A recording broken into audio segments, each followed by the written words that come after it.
The story you're about to see is a big fat lie.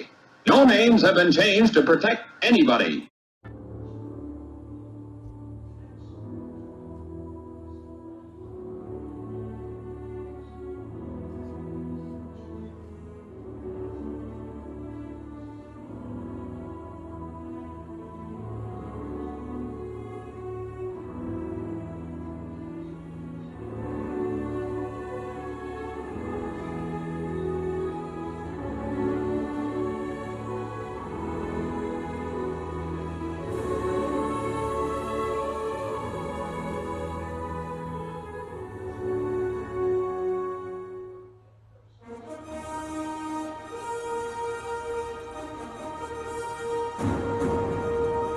There's no sports league unlike it anywhere in the world, where cartoons and football come together. This is the United States Cartoon Football League, celebrating its 40th anniversary.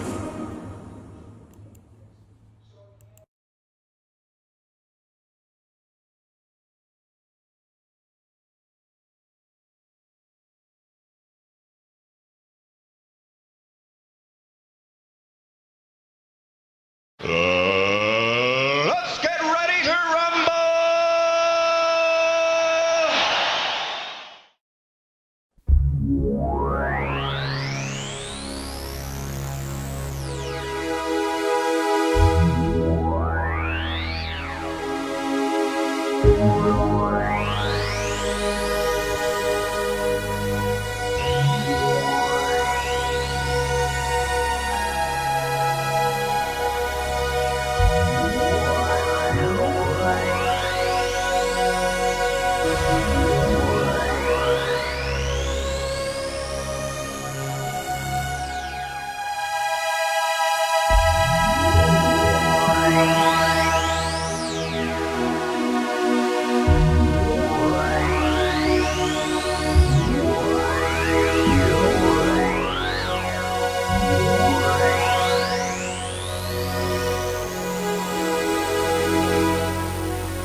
And now, the USCFL Network, in association with YouTube, presents the USCFL Postgame Show.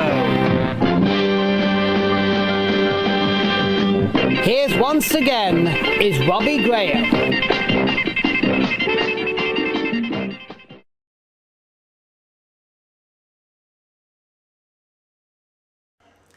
Greetings, cartoon and football fans. This is Robbie Graham of the USCFL Network, welcoming you to our 40th anniversary season. First, let me wish you a happy and safe Easter, and to our Jewish friends, we hope you had a happy and safe Passover. A 40th anniversary of anything is special, and we hope that 2021 is not only the best year ever in the USCFL, but the most memorable. This year, you will see the teams in different color schemes, different jersey numbers, and even new messages in the end zones. We also have a new batch of trivia questions we'll be asking, and so much more. Before we begin with the highlights of this weekend's action, we have some unfinished business. Back on March 8th, it was International Women's Day, and we also took part with a special exhibition match. In the late 1980s, the USCFL hosted a series of exhibition games known as the Foxy Ladies of the Gridiron, or FLOG for short. I know what that means, but that was what these games were known as. On this particular evening, 48 of the most attractive female cartoon characters ever created played in Miami to honor this day. And for the 9th time, She-Ra and Wonder Woman squared off, and finally, the Princess of Power beat the Princess of Themyscira. The teams were divided by the female players that plays in the East and the West. The East team struck first with a field goal by Ariel, the Little Mermaid. Then Batgirl tied things up for the West. The East team took the lead on a 4-yard touchdown pass from Shira to backup receiver Kim Possible to go up 10-3.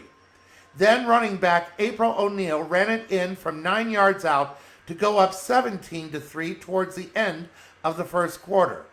Late in the second quarter, Batgirl put up another field goal, and then towards halftime, Starfire of the Teen Titans intercepted a Wonder Woman pass and went to the end zone for a pick six to go up 24-6 at halftime. The West team began the second half with a fumble recovery off of a punt, and Finn McLeod from the show Stoked ran it in for a touchdown to cut the lead to 24-13. Midway through the third quarter, April O'Neil rushed in from 14 yards out for her second touchdown of the game as the East team went up 31-13. Batgirl put up her third field goal of the game as the West team trailed 31-16 at the end of the third quarter. At the start of the fourth quarter, Wonder Woman was taken out of the game and did not return with an injury. Her backup, Xena, the Warrior Princess, found backup receiver Courtney of Team Canada to trail 31-23, which was the final score. Starfire was named the game MVP for the pick six she had in the game. We didn't record the stats since this was an exhibition match. And here are the highlights of the game, courtesy once again of EA Sports. Remember, these highlight reels are from actual games with actual stats, but are also simulated as to how they're presented.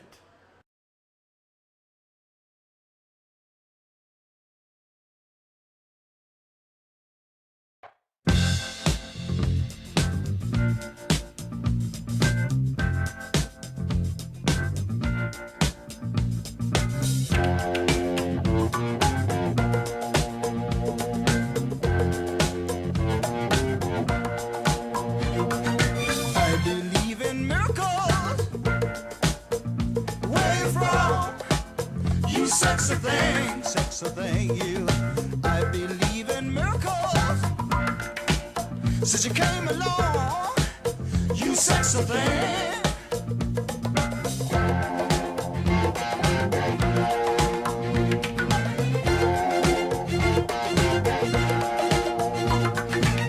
Where did you come from, baby? How did you know I needed you? I needed you so badly. How did you know I'd give my heart gladly? Yesterday, I was one of the lonely people. Now you're lying close to me, making love to me. I believe in miracles. Where you from? You sexy thing, you. I believe in miracles. You sexy thing.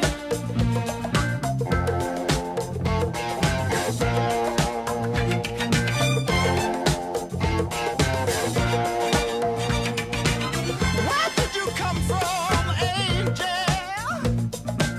How did you know I'd be the one? Did you know you're everything I prayed for? Did you know every night and day for?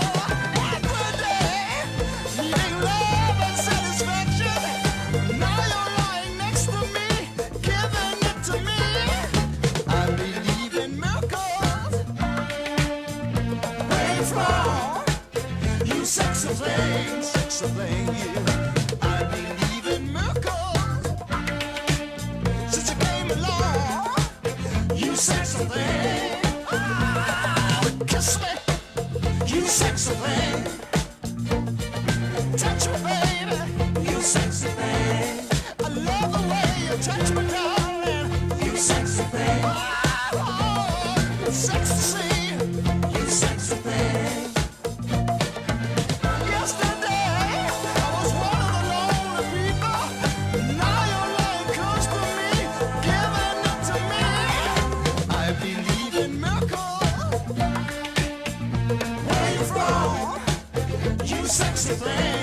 sexy thing. I believe in miracles. Since you came along, you sexy thing. Oh, touch me. Kiss me, darling. I love the way you hold me, baby. It's ecstasy. It's ecstasy. Sexy baby. I love the way you kiss me, darling.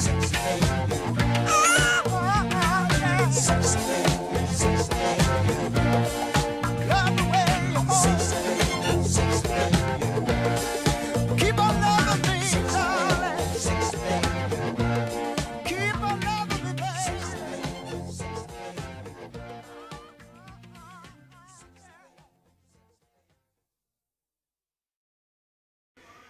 After a brief pause, we will talk about and present the highlights of the first game of 2021 between the Jim Henson All-Stars and the 80s All-Stars from Miami.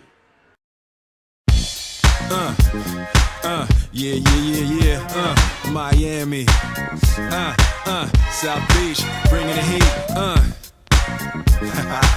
Can y'all feel that? Can y'all feel that? Jig it out.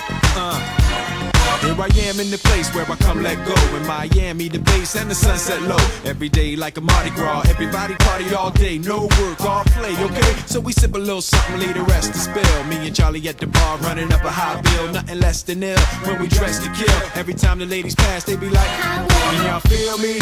All ages and races, real sweet faces. Every different nation, Spanish, Haitian, Indian, Jamaican, black, white, Cuban, or Asian.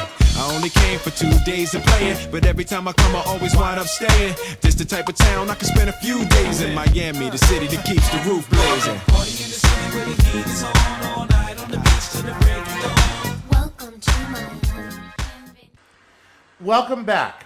For the 25th consecutive year, the first game of the season has been played in Miami. After all, Miami is where it all began 40 years ago. And what way to start an anniversary season is by having the first two Disney Bowl champions square off. The 80s All-Stars won it all in 2018, and the Jim Henson All-Stars won it all in 2019, with both teams going undefeated. The 80s All-Stars got things going as Jim threw a monster touchdown pass to Chitara of the Thundercats to go up 7-0. After a bumblebee field goal, Jim Henson got on the board with a touchdown pass from Kermit the Frog to Fozzie Bear to trail 10-7 late in the first quarter. Then in the second quarter, Jim threw a short touchdown pass to tight end Quicksilver of the Silverhawks to go up 17-7. After another bumblebee field goal, Kermit threw a short touchdown pass to his tight end Big Bird to trail 20-14. Bumblebee kicked another field goal to go into halftime leading 23-14. Early in the third quarter, Rumble of the Transformers intercepted a Kermit pass and ran it back for a pick six with a successful 2-point conversion. The 80s All-Stars led 31-14. But Jim Henson came roaring back. After a pair of Rolf field goals, Miss Piggy rumbled in from 3 yards out and with a good 2-point conversion, trailed 31-28 at the start of the fourth quarter. With just over 6 minutes left in the game, Rolf tied the game with a long field goal. Then with under 1 minute left, Bumblebee put the 80s All-Stars up 34-31, and it looked as if they would win. Kermit was taken out of the game late in the fourth quarter with an injury and didn't return. His backup, Beaker of The Muppet Show, filled in and threw a 61-yard strike to fellow castmate Janice, a backup wide receiver, with 29 seconds left, and held on to win 38-34. In the USCFL's current format, the winning team advances to the next round with home field advantage, which is always crucial, even in the NFL. The 80s All-Stars will play on the road in round 2. As for the stats, beginning with Jim Henson, Kermit was 27 of 49 for 264 yards, 2 touchdowns, and 3 interceptions. Miss Piggy carried the ball 23 times for just 53 yards and 1 touchdown. With the game-winning touchdown, Janice was the top receiver with 6 catches for 109 yards. Elmo was the top defensive player with 5 tackles, 3 assists, and 1 interception. Rolf scored 12 points. For the 80s All-Stars, Jem was 29 of 50 for 363 yards, 2 touchdowns, and 2 interceptions. April O'Neil of the Ninja Turtles carried the ball 31 times for 115 yards. Chitara caught 8 passes for 145 yards and 1 touchdown. The Shredder led the defense with 6 tackles and 4 assists, while Bumblebee scored 14 points.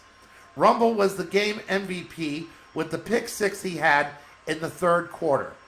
And here's how these highlights looks on screen.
The first round games are always predetermined.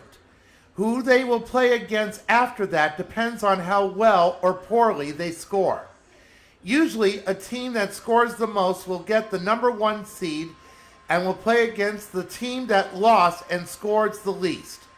After a brief pause, we will talk about and present the highlights of Game 2 between the teams we predict will play in Disney Bowl 4, the Warner Brothers All-Stars and the Nickelodeon All-Stars from Detroit.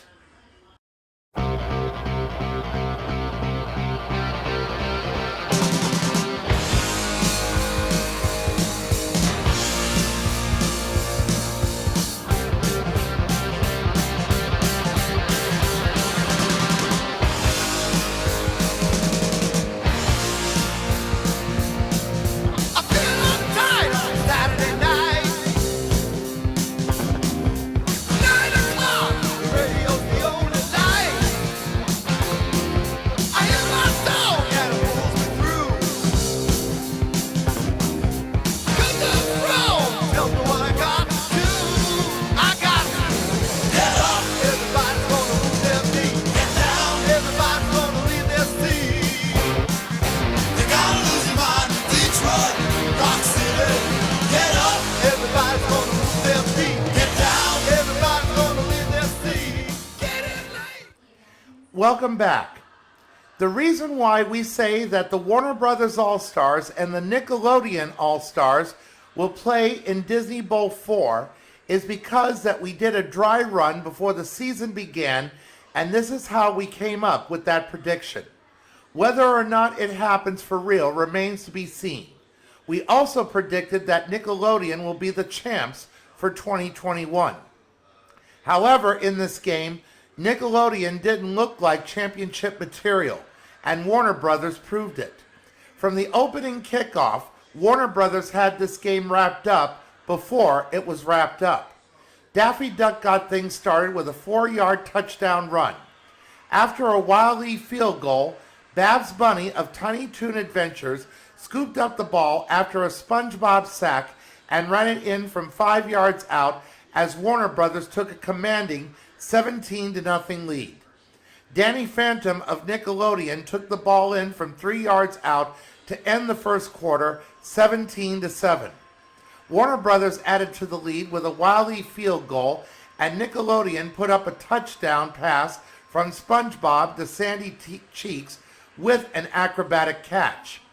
But Bugs Bunny closed out the first half with a 61-yard strike to the Roadrunner as Warner Brothers went into the locker room with a 27-14 halftime lead. Both teams traded a pair of field goals to start the second half. Then, with under 3 minutes left in the third quarter, Danny Phantom scored a 64-yard touchdown run to trail 30-24. As the quarter closed, Bugs Bunny threw his second touchdown pass to Speedy Gonzalez, and with a successful 2-point conversion, Warner Brothers led 38-24. After Warner Brothers put up 2 more field goals in the fourth quarter, SpongeBob threw his second touchdown pass to Sandy Cheeks with another tiptoe catch in the end zone. Warner Brothers put the final nail in Nick's coffin as Bugs Bunny threw a 52-yard strike to tight end Marvin the Martian. Scoring touchdowns makes Marvin very happy indeed. Warner Brothers tried and failed on another 2-point conversion, but it didn't matter. Warner Brothers won the game 50-31, and they will have home field advantage in round 2, while Nick will play on the road. As for the stats, beginning with Warner Brothers, Bugs Bunny finished going 29 of 44 for 378 yards and 3 touchdowns. Daffy Duck didn't finish the game, but he did finish with 39 carries for 176 yards and 1 touchdown. The Roadrunner caught 5 passes for 114 yards and 1 touchdown. Bugs Bunny led the defense with 5 tackles and 4 assists, and Wile E. Coyote scored 18 points. For Nickelodeon, SpongeBob was 17 of 47 for 343 yards, 2 touchdowns, and 3 interceptions.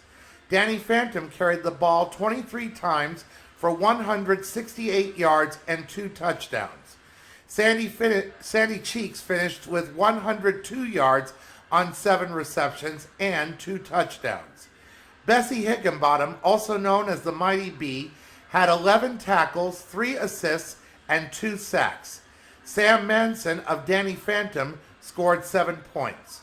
Babs Bunny was the player of the game with the touchdown fumble recovery she had in the first quarter. And here is how the highlights looked on screen.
I meant to say that Buster Bunny, not Bugs Bunny, led the defense for Warner Brothers.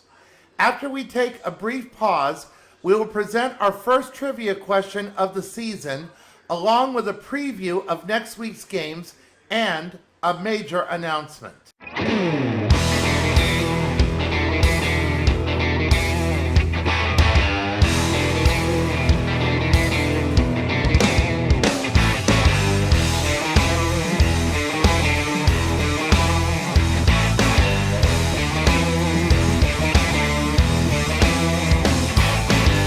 See the sun on the horizon.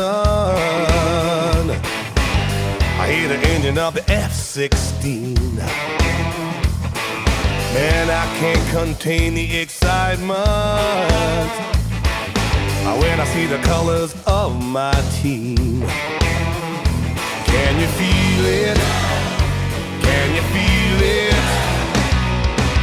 Let's kick off! Let's kick off! It's time for some football. Come on, come on. Let's kick off. Let's kick off. Welcome back. First, the major announcement we spoke of. There's been talk in the news recently that Major League Baseball decided to take the All-Star game out of Atlanta because of a law recently passed in Georgia that will restrict voters, that includes denying voters something to eat or drink while standing in line for hours, even under not so good weather conditions, to closing the polls early and restricting early voting sites and drop boxes. Hanna-Barbera's first game was scheduled to be played in Atlanta in a brand new stadium. On what Major League Baseball did, the USCFL will also follow suit, as Hanna-Barbera will also boycott playing in Atlanta in 2021. They were supposed to have hosted the defending champions, the Filmation All-Stars, on April 16th. Instead, the game will be played in Richmond. If Hanna-Barbera wins their games, they will opt to be the visiting team regardless of how well they do. And now for this week's trivia question. Every week we will ask a trivia question with 4 possible answers. The questions will have a degree of difficulty attached, with a rookie question being extremely easy to a Hall of Fame question being extremely difficult with no multiple choice. We will also occasionally ask a true or false question with no degree of difficulty, since there will be a 50-50 chance of being correct. We also ask, if you wish to answer these questions, to please do not put the answers up in the comments section, for you might give away the correct answer. Please put your answers down on paper and check back each week for the correct answer. With that, here is this week's trivia question. Since this is the USCFL's 40th anniversary, this week's question will talk about other events that happened in 1981. The category for this question is, it's 1981 to you, but year 1 for the USCFL, and the degree of difficulty is All-Star, meaning that the question will be moderately difficult. A lot of events happened in 1981. The very first USCFL game was played on October 1st, 1981. The question is, out of all the possible answers that also occurred in 1981, which one occurred after the USCFL's inception? Is it A, the hostages in Iran were freed? B, the space shuttle took off for the first time? C, Egyptian President Anwar Sadat was assassinated? Or D, the launching of MTV? We will have the answer for you next week. And that will do it for week 1 of the USCFL's 40th anniversary season. Next week, we will have the highlights of Game 3 as the Disney All-Stars takes on the modern cartoon All-Stars from New York, and Game 4 between the Sci-Fi All-Stars and the Fox All-Stars from Charlotte, North Carolina. Until next Sunday, this is Robbie Graham of the USCFL Network wishing you peace. Take care and stay safe.